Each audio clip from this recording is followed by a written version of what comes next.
नमस्कार, नमस्कार। स्वागत है आपका हमारे चैनल स्पिरिट ऑफ इम्बाइब में। पिछले भाग में हमने देखा कि सुधा का चेहरा धीरे-धीरे पीला पड़ता जा रहा है और वह उदास हो गई है। तभी चंदर आता है और सुधा चंदर और बिंती को साथ लेकर पम्मी के यहाँ घूमने जाती है। पम्मी से अंग्रेजी कविता सुनने का आग्रह करती है, जिसे सुनकर वह और भी उदास हो जाती है और वहां से निकल जाती है। मगर अगले ही दिन उसकी तबीयत खराब हो जाती है।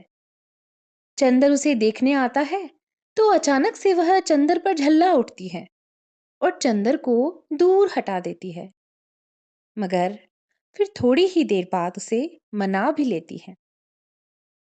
तभी डॉक्टर शुक्ला आ जाते हैं और शादी के बारे में चंदर और बिंती से कुछ बातें करने लगते हैं। अब आगे बढ़ते हैं और सुनते हैं। चंदर को सबसे बड़ा संतोष था कि सुधा ठीक हो गई थी। बैसाख पूनों के एक दिन पहले ही से बिंती ने घर को इतना साफ कर डाला था कि घर चमक उठा था। यह बात तो है दूसरी कि स्टडी रूम की सफाई में बिंती ने चंदर के बहुत से कागज बुहार कर फेंक दिए थे और आंगन धोते वक्त उसने चंद्र के कपड़ों को चींटों से तर कर दिया था। उसके बदले में चंदर ने बिंती को डांटा था और सुधा देख देख कर हंस रही थी और कह रही थी, तुम क्यों चिढ़ रहे हो? तुम्हें देखने थोड़े ही आ रही है हमारी सास। बैसाखी पूनों की सुबह डॉक्टर साहब और बुआजी गाड़ी लेकर उनको लिवा लाने गए थे। चंदर बाहर बरामदे में बैठा अखबार पढ़ रहा था और सुधा अंदर कमरे में बैठी थी। अब 2 दिन उसे बहुत दब ढक कर रहना होगा। वह बाहर नहीं घूम सकती थी क्योंकि जाने कैसे और कब उसकी सास आ जाए और देख ले। बुआ उसे समझा गई थी और उसने एक गंभीर आज्ञाकारी लड़की की तरह मान लिया था और अपने कमरे में चुपचाप बैठी थी। बिनती कढ़ी के लिए बेसन फेंट रही थी और महाराजी ने रसोई में दूध चढ़ा रखा था। सुधा चुपके से आई, किवाड़ की आड़ से देखा कि पापा और बुआ की मोटर आ तो नहीं रही है। जब देखा कि कोई नहीं है तो आकर चुप्पे से खड़ी हो गई और पीछे से चंदर के हाथ से अखबार ले लिया। चंदर ने पीछे देखा तो सुधा एक बच्चे की तरह मुस्कुरा दी और बोली, क्यों चंदर, हम ठीक है ना? ऐसे ही रहे ना? देखा, तुम्हारा कहना मानते हैं ना हम? हाँ सुधी, तभी तो हम तुमको इतना दुलार करते हैं। लेकिन चंदर, एक बार आज रो लेने दो, फिर उनके सामने नहीं रो सकेंगे। और सुधा का गला रुंध गया और आंखें छलछला आई। छी सुधा, चंदर ने कहा। अच्छा, नहीं नहीं नहीं नहीं, और झटके से सुधा ने आंसू पोंछ लिए। इतने में गेट पर किसी कार का भौंपू सुनाई पड़ा और सुधा भागी। अरे, यह तो पम्मी की कार है, चंदर बोला। सुधा रुक गई। पम्मी ने पोर्टिको में आकर कार रोकी। हेलो मेरे जुड़वा मित्र, क्या हाल है तुम लोगों का? और हाथ मिलाकर बेतकल्लुफी से कुर्सी खींचकर बैठ गई। इन्हें अंदर ले चलो चंदर, वरना अभी वे लोग आते होंगे, सुधा बोली। नहीं, मुझे बहुत जल्दी है, आज शाम को बाहर जा रही हूँ। बटी अब मसूरी चला गया है, वहां से उसने मुझे भी बुलाया है। उसके हाथ में कहीं शिकार में चोट लग गई है। मैं तो आज जा रही हूँ, सुधा बोली। हमें ले चलिएगा? चलिए कपूर, तुम भी चलो, जुलाई में लौट आना, पम्मी ने कहा। जब अगले साल हम लोगों की मित्रता की वर्षगांठ होगी तो चलूंगा, चंदर ने कहा। अच्छा, विदा, पम्मी बोली। चंदर और सुधा ने हाथ जोड़े तो पम्मी ने आगे बढ़कर सुधा का मुंह हथेलियों में उठाकर उसकी पलकें चूम ली और बोली, मुझे तुम्हारी पलकें बहुत अच्छी लगती है। अरे, इनमें आंसुओं का स्वाद है। अभी रोई थी क्या? सुधा झेप गई।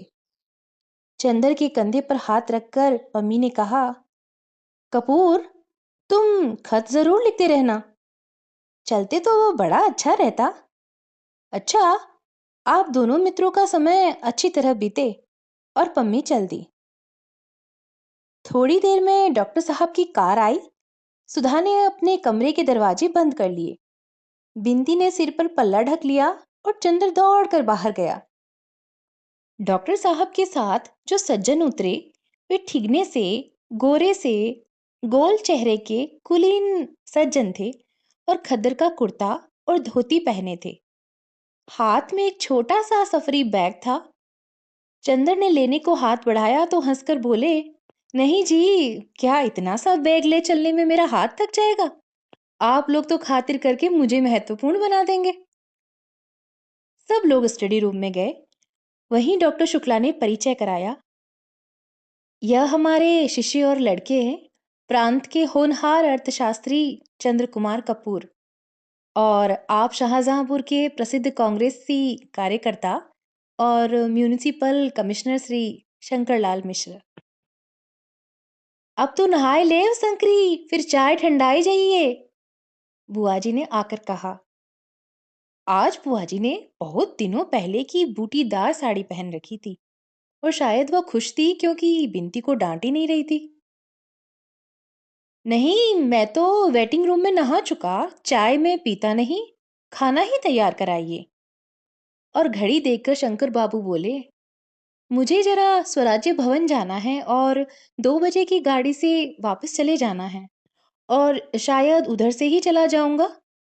उन्होंने बहुत मीठे स्वर से मुस्कुराते हुए कहा, यह तो अच्छा नहीं लगता कि आप आए भी और कुछ रुके नहीं।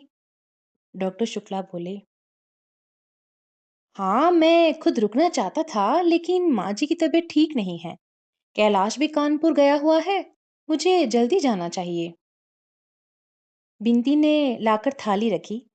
चंद्र ने आश्चर्य से डॉक्टर साहब की ओर देखा। वे हंसकर बोले, भाई, यह लोग हमारी तरह छूत पाक नहीं मानते।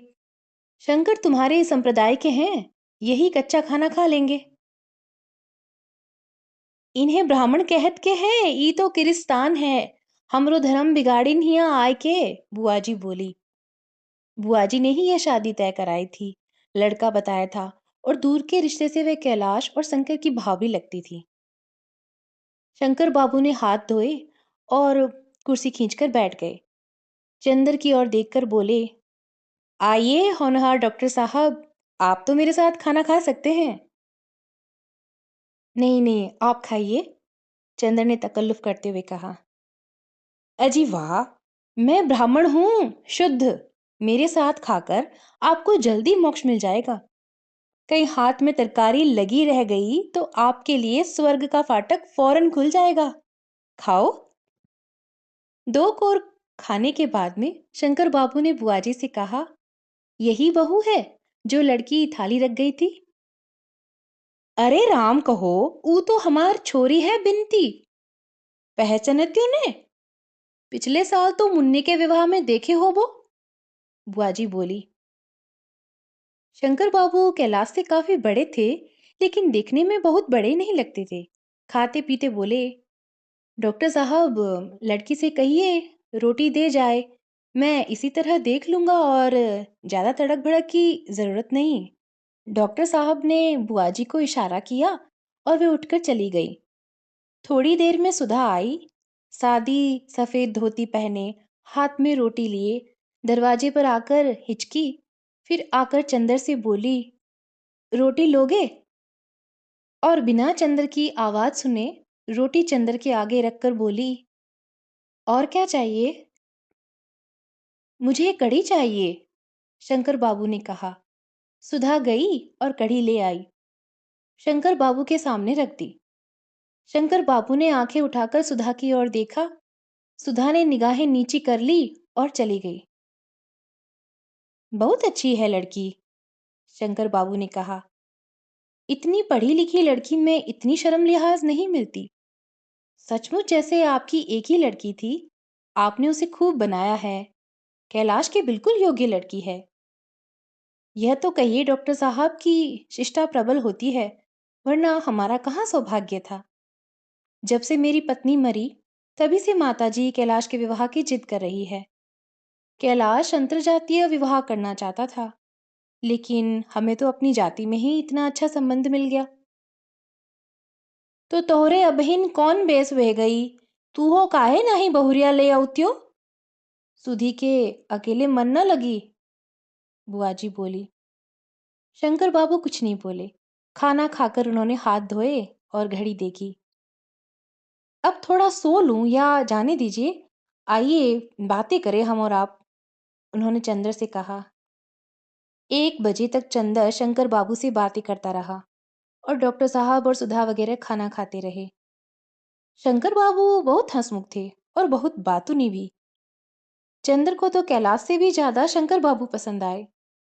बातें करने से मालूम हुआ कि शंकर बाबू की आयु अभी 30 वर्ष से अधिक की नहीं है। एक 5 वर्ष का बच्चा है और उसी के होने में उनकी पत्नी मर गई। अब वे विवाह नहीं करेंगे। वे गांधीवादी है, कांग्रेस के प्रमुख स्थानीय कार्यकर्ता हैं और कमिश्नर हैं, घर के जमींदार हैं। कैलाश बरेली में पढ़ता था। अब भी कैलाश का कोई इरादा किसी प्रकार की नौकरी या व्यापार करने का नहीं है। वह मजदूरों के लिए साप्ताहिक पत्र निकालने का इरादा कर रहा है। वह सुधा को बजाय घर पर रहने के अपने साथ रखेगा, क्योंकि वह सुधा को आगे पढ़ाना चाहता है। सुधा को राजनीति क्षेत्र में ले जाना चाहता है। बीच में एक बार बिनती आई और उसने चंद्र को बुलाया। चंद्र बाहर गया तो बिनती ने कहा, दीदी पूछ रही हैं ये कितनी देर में जाएंगे। क्यों? कह रही हैं अब चंद्र को याद थोड़ी ही है कि सुधा भी इसी घर में है, उन्हीं से बातें कर रहे हैं। चंद्र हंस दिया और कुछ नहीं कहा। बिनती बोली, ये लोग तो बहुत अच्छे हैं। मैं तो कहूंगी सुधा दीदी को इससे अच्छा परिवार मिलना मुश्किल है। हमारे ससुर की तरह नहीं है ये लोग। हाँ, फिर भी सुधा इतनी सेवा नहीं कर रही है इनकी। बिनती, तुम सुधा को कुछ शिक्षा दे दो इस मामले में। हाँ हाँ, हम सेवा करने की शिक्षा दे देंगे और ब्याह करने के बाद की शिक्षा अपनी पम्मी से दिलवा देना। खुद तो उनसे ले ही चुके होंगे आप। चंद्र झेप गया। पाजी कहीं की, बहुत बेशरम हो गई है। पहले मुंह से बोल नहीं निकलता था। तुमने और दीदी ने ही तो किया है बेशरम। हम क्या करें? पहले हम कितना डरते थे।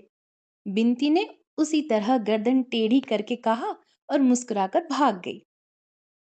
जब डॉक्टर साहब आए तो शंकर बाबू ने कहा, अब तो मैं जा रहा हूँ, यह माला मेरी ओर से बहू को दे दीजिएगा। और उन्होंने बड़ी सुंदर मोतियों की माला बैग से निकाली और बुआ जी के हाथ में दे दी। हाँ, एक बात है, शंकर बाबू बोले, ब्याह हम लोग महीने भर के अंदर ही करेंगे। आपकी सब बातें हमने मानी, यह बात आपको हमारी माननी होगी। इतनी जल्दी? डॉक्टर शुक्ला चौंक उठे। यह तो असंभव है शंकर बाबू, मैं अकेला हूँ, आप जानते हैं। नहीं, आपको कोई कष्ट नहीं होगा, शंकर बाबू बहुत मीठे स्वर में बोले। हम लोग रीति रस्म के तो कायल हैं नहीं। आप जितना चाहे रीति रस्म अपने मन से कर लें। हम लोग तो सिर्फ 6-7 आदमियों के साथ आएंगे। सुबह आएंगे, अपने बंगले में एक कमरा खाली करा दीजिएगा। शाम को अगवानी और विवाह कर दे। दूसरे दिन 10 बजे हम लोग चले जाएंगे। यह नहीं होगा, डॉक्टर साहब बोले। हमारी तो अकेली लड़की है और हमारे भी तो कुछ हौसले हैं। और फिर लड़की की बुआ तो यह कभी स्वीकार ही नहीं करेगी। देखिए, मैं आपको समझा दूं, कैलाश तो शादियों में तड़क भड़क के सख्त खिलाफ है। पहले तो वह इसलिए जाति में विवाह नहीं करना चाहता था, लेकिन जब मैंने उसे भरोसा दिलाया कि बहुत सादा विवाह होगा, तभी वह राजी हुआ है। इसीलिए इसे आप मान ही लें, फिर विवाह के बाद तो जिंदगी पड़ी है। आपकी अकेली लड़की है, जितना चाहिए करिए। रहा कम समय का, तो सुबह शीघ्रम। फिर आपको कुछ खास इंतजाम भी नहीं करना। अगर कुछ हो तो कहिए, मैं यहीं रह जाऊं, आपका काम कर दूं। शंकर बाबू हंसकर बोले। कुछ देर तक बातें होती रही। अंत में शंकर बाबू ने अपने सौजन्य और मीठे स्वभाव से सभी को राजी कर ही लिया। उसके बाद उन्होंने सबसे विदा मांगी। चलते वक्त बुआजी और डॉक्टर साहब के पैर छुए, चंदर से हाथ मिलाया और शंकर बाबू सबका मन जीत कर चले गए। बुआजी ने माला हाथ में ली, उसे उलट पुलट कर देखा और बोली, एक वो आए रहे जूता खोर, एक ठो कागज थमाए के चले गए। और एक गहरी सांस लेके चली गई। डॉक्टर साहब ने सुधा को बुलाया, उसके हाथ में वह माला रखकर उसे चिपटा लिया। सुधा पापा की गोद में मुंह छिपाकर रो पड़ी। उसके बाद सुधा चली गई और चंदर, डॉक्टर साहब और बुआजी बैठे शादी के इंतजाम की बातें करते रहे। यह तय हुआ कि अभी तो इन्हीं की इच्छानुसार विवाह कर दिया जाए, फिर यूनिवर्सिटी खुलने पर सभी को बुलाकर अच्छी दावत वगैरह दे दी जाए। यह भी तय हुआ कि बुआजी गांव जाकर अनाज, घी, बड़ियां और नौकर वगैरह का इंतजाम कर लाएं और 15 दिन के अंदर लौट आए। अगवानी ठीक 6 बजे शाम को हो जाए और सुबह के नाश्ते में क्या दिया जाए, यह सभी डॉक्टर साहब ने तय कर डाला। लेकिन निश्चय यह किया गया कि चूंकि आदमी बहुत कम आ रहे हैं, तो सुबह शाम के नाश्ते का समय यूनिवर्सिटी के किसी रेस्तरां को दिया जाए। इसी बीच में बिनती खरबूजा और शरबत लाकर रख गई और चंदर ने बहुत आराम से शरबत पीते हुए पूछा, किसने बनाया है? सुधा दीदी ने। आज बड़ी खुश मालूम पड़ती है, चीनी बहुत कम छोड़ी है। चंदर बोला। बुआ और बिनती दोनों हंस पड़ी। थोड़ी देर बाद में जब चंदर उठकर भीतर गया तो देखा कि सुधा पलंग पर बैठी सामने एक किताब रखे जाने क्या देख रही है और सामने वह माला पड़ी है। चंदर गया और बोला, सुधा, आज मैं बहुत खुश हूं। सुधा ने आंखें उठाई और चंदर की ओर देखकर मुस्कुराने की कोशिश की और बोली, मैं भी बहुत खुश हूं। क्यों, तय हो गया इसीलिए? बिंती ने पूछा। नहीं, चंदर बहुत खुश है ना, इसीलिए। और एक गहरी सांस लेकर किताब बंद कर दी। कौन सी किताब है सुधा? चंदर ने पूछा। कुछ नहीं, इस पर उर्दू के कुछ अशआर लिखे हैं जो गेसु ने सुनाए थे, सुधा बोली।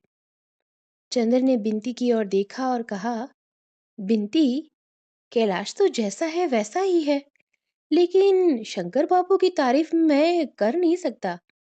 क्या राय है तुम्हारी? हाँ, है तो सही। दीदी इतनी सुखी रहेंगी कि बस। दीदी, हमें भूल मत जाना, समझी? बिंती बोली। और हमें भी मत भूलना सुधा, चंदर ने सुधा की उदासी दूर करने के लिए छेड़ते हुए कहा। हाँ, तुम्हें भूले बिना कैसे काम चलेगा, सुधा ने और भी गहरी सांस लेते हुए कहा और एक आंसू गालों पर फिसली आया। अरे पगली, तुम सब कुछ अपने चंद्र के लिए कर रही हो, उसकी आज्ञा मानकर कर रही हो, फिर ये आंसू कैसे? छी, और ये माला सामने रखे क्या कर रही हो? चंद्र ने बहलाया। माला तो दीदी इसलिए सामने रखी थी कि बतलाऊं? बतलाऊं क्या? बिनती बोली। असल में रामायण की कहानी तो सुनी है चंदर तुमने? रामचंद्र ने अपने एक भक्त की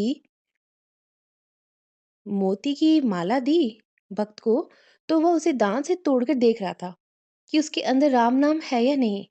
सो ये माला सामने रखकर देख रही थी, इसमें कहीं चंद्र की झलक है या नहीं।